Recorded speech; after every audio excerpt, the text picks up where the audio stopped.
یہودی ہزاروں سال سے حضرت موسیٰ علیہ السلام کی قبر کو تلاش کر رہے ہیں۔ اس مقصد کے لیے انہوں نے بہت سے مقامات کی کھدائی کی، یہاں تک کہ مسجد اقصیٰ کے 3 اطراف میں بھی کھدائی کی گئی، لیکن وہ اپنے مقصد میں کامیاب نہیں ہو سکے۔ مسجد اقصیٰ کا صرف ایک حصہ باقی ہے جہاں وہ ابھی تک کھدائی نہیں کر سکے، اور شاید وہ آنے والے وقت میں بھی ایسا نہیں کر سکیں گے، کیونکہ آج سے 1400 سال پہلے نبی کریم صلی اللہ علیہ وآلہ وسلم نے یہودیوں کے پوشیدہ ارادے سے ہمیں آگاہ کر دیا تھا۔ یہودی مسجد اقصیٰ کے چوتھے حصے میں آخر کھدائی کیوں نہیں کر سکتے؟ کیا فلسطین میں یہودیوں کی مسجد اقصیٰ تک پہنچنے کی کوششوں میں ان کا یہی پوشیدہ ارادہ تو کار فرما نہیں ہے؟ اور وہ کون سی طاقت ہے جو یہودیوں کو ایسا کرنے سے روک رہی ہے؟ حضرت موسیٰ علیہ السلام حضرت عیسیٰ علیہ السلام سے 1500 سال پہلے بنی اسرائیل کی طرف نبی بنا کر بھیجے گئے۔ اگرچہ انہوں نے مصر میں اپنی زندگی گزاری اور وہیں کے لوگوں کو اللہ تعالیٰ کا پیغام سنایا، لیکن ان کا آبائی وطن فلسطین تھا۔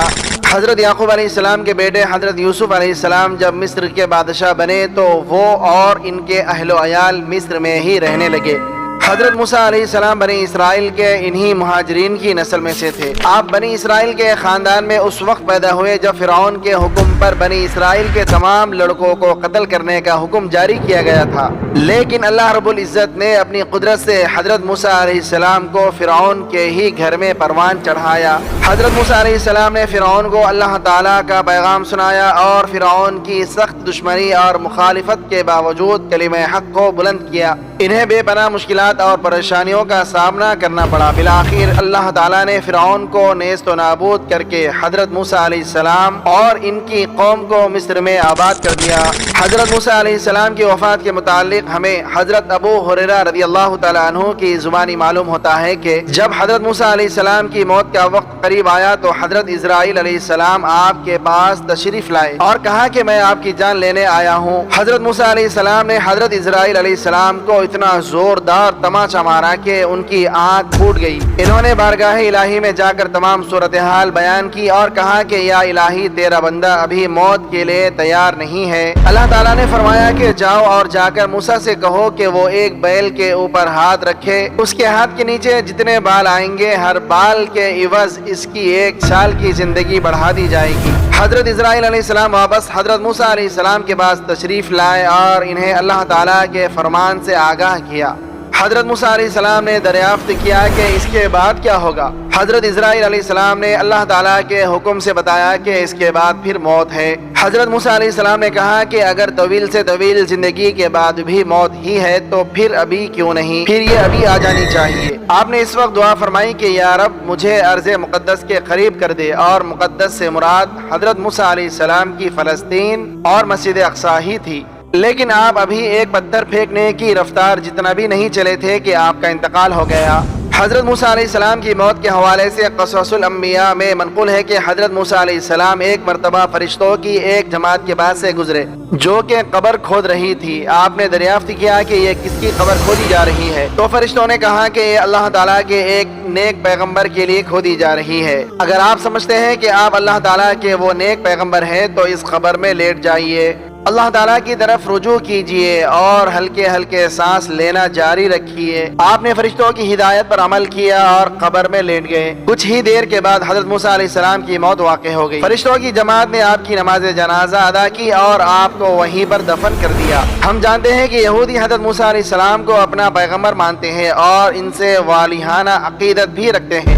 وہ ہزاروں سال سے حضرت موسیٰ علیہ السلام کی قبر کو تلاش کر رہے ہیں۔ جس طرح حضرت موسیٰ علیہ السلام کی وفات کے بارے میں کئی روایات ہیں، اسی طرح حضرت موسیٰ علیہ السلام کی قبر کے بارے میں بھی کئی روایات ملتی ہیں، لیکن ہمارے لیے سب سے اہم اور مستند روایت وہی ہے جو نبی کریم صلی اللہ علیہ وآلہ وسلم نے بیان فرمائی ہے۔ نبی کریم صلی اللہ علیہ وآلہ وسلم کا فرمان ہے کہ میں شب معراج کو سرخ قلعے کے پاس سے گزرا تو وہاں حضرت موسیٰ علیہ السلام اپنی قبر میں نماز پڑھ رہے تھے۔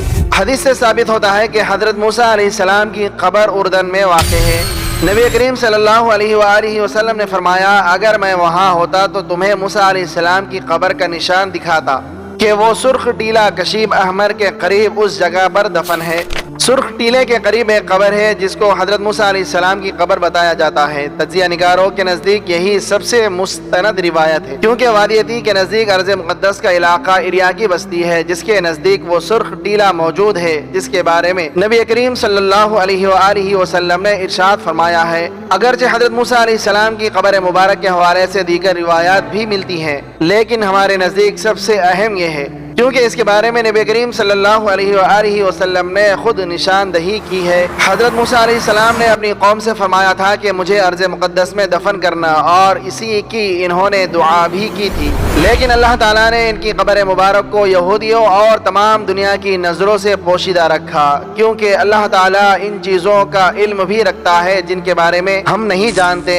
نبی کریم صلی اللہ علیہ وآلہ وسلم نے فرمایا کہ اللہ تعالیٰ نے حضرت موسیٰ علیہ السلام کی قبر مبارک کو یہودیوں سے اس لیے پوشیدہ رکھا کہ اگر ان کی اور ان کے بھائی حضرت ہارون علیہ السلام کی قبر مبارک یہودیوں پر آشکار ہو جاتی تو یہودی انہیں اپنا رب بنا لیتے۔ اس کی ایک جھلک ہم دیکھ چکے ہیں کہ اسی بنی اسرائیل کے لیے جب حضرت موسیٰ علیہ السلام کو مبعوث کیا گیا تو انہیں رب کا بیٹا کہنا شروع کر دیا، لیکن یہودی حضرت موسیٰ علیہ السلام کی وفات سے لے کر آج تک مسلسل ان کی قبر کی تلاش میں ہیں۔ اس مقصد کے لیے انہوں نے بہت سے مقامات پر کھدائی کی جن کے بارے میں یہ مشہور تھا کہ یہاں پر حضرت موسیٰ علیہ السلام کی قبر ہو سکتی ہے۔ انہی کوششوں میں انہوں نے مسجد اقصی کے اطراف میں بھی کھدائی کر ڈالی، کیونکہ ان کا خیال تھا کہ حضرت موسیٰ علیہ السلام کی قبر مسجد اقصی کے آس پاس ہی ہو سکتی ہے۔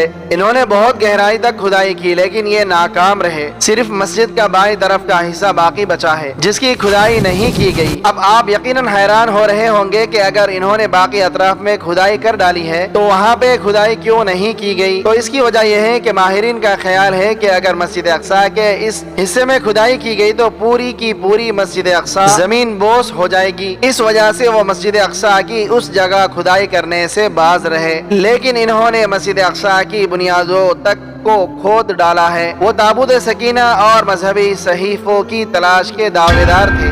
اس وقت وہ مسجد اقصی کو گرا کر مسلمانوں کی مخالفت مول نہیں لینا چاہتے تھے، لیکن اب تمام دنیا کے سامنے ہے کہ وہ مسجد اقصی کی طرف مسلسل پیش قدمی کر رہے ہیں۔ اس سلسلے میں وہ معصوم فلسطینیوں پر ظلم و ستم کی انتہا کو پہنچ چکے ہیں۔ ان کا مقصد مسجد اقصی کی جگہ تیسری بار ٹیمپل تعمیر کرنا ہے، لیکن ہمارا ایمان ہے کہ اگر نبی کریم صلی اللہ علیہ وآلہ وسلم نے فرما دیا کہ اللہ تعالیٰ کے حکم سے حضرت موسیٰ علیہ السلام کی قبر کو پوشیدہ رکھا جائے گا تو قیامت تک چاہے یہودی کتنی بھی کوشش کر لیں وہ ان کی قبر تک نہیں پہنچ سکتے، اور اللہ تعالیٰ ہی بہتر جانتا ہے کہ ان کی قبر کو کب تک دنیا کی نظروں سے پوشیدہ رکھنا ضروری ہے۔